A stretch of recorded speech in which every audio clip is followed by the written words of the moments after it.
Guys, आप अपनी गाड़ी में पेट्रोल या डीजल कब भरवाते हैं?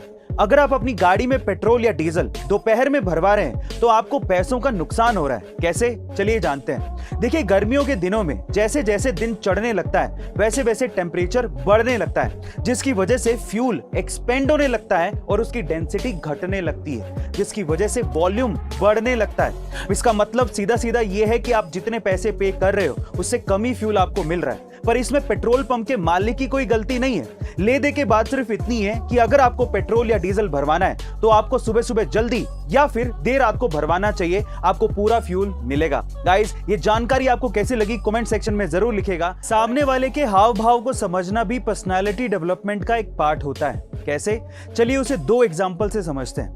नंबर 1, अगर कोई व्यक्ति आपसे कुछ छुपा रहा हो या फिर झूठ बोलने की कोशिश कर रहा हो तो उस चीज के बारे में बार बार उससे जिक्र ना करें। इनफैक्ट इसका एक दूसरा तरीका भी है। आप उसकी आंखों में देखिए।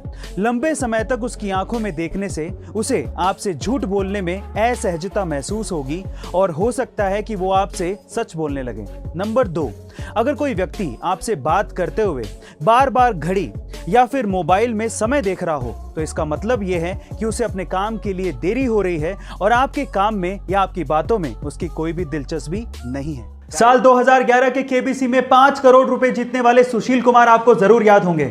आज वो अपनी लाइफ में स्ट्रगल कर रहे हैं और गाय का दूध बेचकर अपना गुजारा कर रहे हैं। पर सवाल ये उठता है कि 5 करोड़ रुपए जीतने वाले सुशील कुमार की आखिर ये हालत हुई कैसे? चलिए मैं आपको बताता हूं। उसका सबसे पहला रीजन है कि उन्होंने 5 करोड़ रुपए जीतने के बाद कुछ ऐसे बिजनेसेस में इन्वेस्ट किया जिनकी उन्हें समझ थी ही नहीं और उन्होंने अपना सारा पैसा गवा दिया। दूसरा, वो हर महीने 50,000 रुपए के करीब डोनेट करते थे, लेकिन बहुत से लोगों ने उनकी इस चीज का फायदा उठाया और उनके साथ पैसों की चीटिंग करी। और तीसरा, उनके नए नए पैसों की वजह से बने दोस्तों ने उन्हें बुरी आदतों में ढकेल दिया और इस वजह से उनकी यह हालत हुई।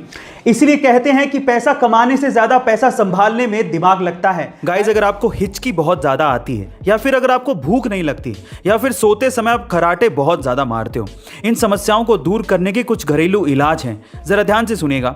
सबसे पहला, अगर आपको हिचकी बहुत ज्यादा आती है तो आप पुदीने के पत्तों को चबाइए या फिर नींबू को काट कर उस पर सेंधा नमक लगाकर नींबू को जीभ पे लगाइए, आपको आराम जरूर मिलेगा। दूसरा, अगर आपको भूख नहीं लगती तो आप गर्म पानी में काला नमक और नींबू मिलाकर पीजिए, आपको भूख लगना शुरू हो जाएगी। और तीसरा, अगर आप सोते टाइम खर्राटे बहुत ज्यादा मारते हैं जिससे आप भी परेशान हैं और आपके आसपास वाले भी परेशान हैं, तो इन दैट केस आप इलायची को गर्म पानी के साथ लीजिए, जिससे आपको खर्राटे मारने की समस्या दूर हो जाएगी और आपको गहरी नींद भी आएगी। गाइज, आपको ये घरेलू नुस्खे कैसे लगे कमेंट सेक्शन में जरूर लिखेगा और ऐसे अमेजिंग वीडियोस के लिए शेयर, सब्सक्राइब एंड लाइक। मिलते हैं अगली वीडियो में। Thank you.